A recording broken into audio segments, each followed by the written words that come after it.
الہی تیری خاطر ہو میرا جینا میرا مرنا. آپ کو فری پھوکٹ میں کیمرے میں لا رہے ہیں یار، دیکھ لیں فری پھوکٹ میں. چلیں بھائی، محنت کرنے کے لیے نا ایک چیز بہت ضروری ہے. یعنی یہ بڑا لوگوں کو اشکال ہوتا ہے جو طلبہ ہے نا کہ یار محنت نہیں ہوتی پڑھائی میں. یہ ہوتا ہے نا اکثر، محنت یہ بہت اچھی باتیں ہیں، تو ساری وہی باتیں کامن جو سب علماء کرتے ہیں، ہم نے بھی وہی باتیں کی ہیں، کوئی نئی بات نہیں. لیکن یار محنت نہیں ہوتی. محنت کے لیے ایک اصول ذہن میں رکھیں کہ سارا دن محنت نہیں کرنی پہلے تو یہ، ورنہ 2 دن کے بعد تھک ہار کے بیٹھ جائیں گے. ہمارے جامعہ میں ایک بڑے سینئر استاذ ہیں، بہت اللہ نے ان کو علم بھی دیا، ترقی بھی دی، اور فیوچر میں انشاءاللہ امید ہے حضرت مفتی تقی عثمانی صاحب کے لیول کے بنیں گے وہ.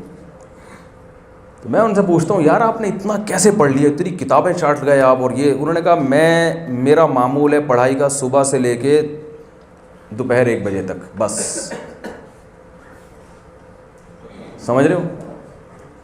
اس کے بعد آرام، اور پھر کچھ عصر تک کوئی ایسی ایکٹیویٹی، تھوڑا بہت انگلش سیکھ رہے ہیں وہ عصر تک. اس کے بعد عصر کے بعد بالکل فارغ. پھر اگر کچھ کرنا بھی ہے نا تو بوجھ نہیں ہوگا، اپنی مرضی سے کوئی کتاب کا دل چاہ مطالعہ کر لیا، نہیں تو نہیں. کیونکہ انسان کو جب یہ ہوتا ہے نا میں محنت کرنی ہے رات تک، تو وہ ہوتی نہیں ہے. جب انسان کو نا بھائی اتنے گھنٹے ہیں، اس کے بعد لو فری، صحیح ہے نا، اس کے بعد لو فری کریں گے تو وقت میں بہت برکت ہوتی ہے، بہت کچھ کر لیتا ہے وہ.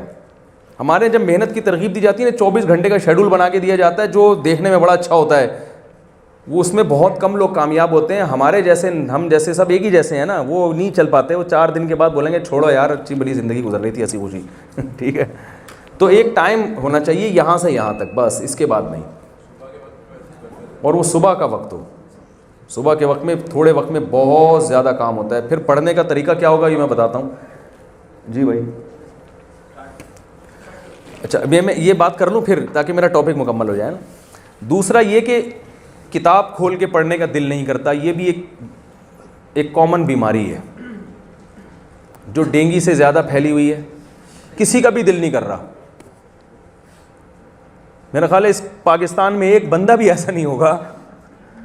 اب جب دل ہی نہیں کر رہا، کسی کام میں دل ہی نہیں لگ رہا ہے اور جھنجھلاہٹ ہونا شروع ہو گئی، تو وہ ساری موٹیویشن ایک طرف رہ جاتی ہے. درخت لگانا اور قیامت اور جنت میں ثواب اور وہ فرشتے آئیں گے، حوریں ملیں گی.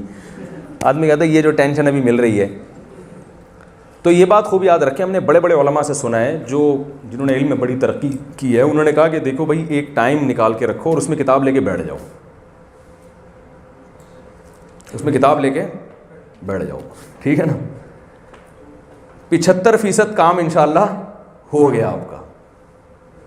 اس کے بعد جھنجھلاہٹ اس لیے بھی ہوتی ہے کہ یہ پتہ ہی نہیں ہوتا ہے کہ پڑھنا ہے کیسے. تو علماء نے ایک بات کہی ہے، اور یہ اصول دینی مدرسوں کے لیے بھی ہے کیونکہ پڑھنے کا طریقہ تو سب کا ایک ہی جیسا ہے نا، اور یہ یونیورسٹی کے طلباء کے لیے بھی ہے. وہ طریقہ یہ ہے کہ جو لیکچر کل آپ نے ٹیچر سے سننا ہے اس کو ایک دفعہ آپ پہلے اپنے طور پر پڑھ لیں.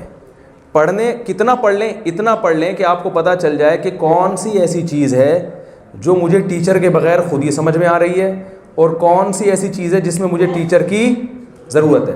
پہلے دن اب کتاب کھولیں گے تو 99.9% ایسی چیزیں ہوں گی جو آپ کو سمجھ میں نہیں آ رہی ہوں گی. صرف 0.1% ایسی چیز ہوگی جو آپ کو خود سے سمجھ میں آ رہی ہوگی. پہلا دن سمجھ میں آ گیا. اس کے بعد ناغہ نہیں کرنا ہے، لیکچر کو غور سے سننا ہے. تیسرا کام یہ کرنا ہے کہ اس لیکچر کا ایک دفعہ تکرار، جسے ہم اردو میں کہتے ہیں نا، ریوائز کرنا ہے.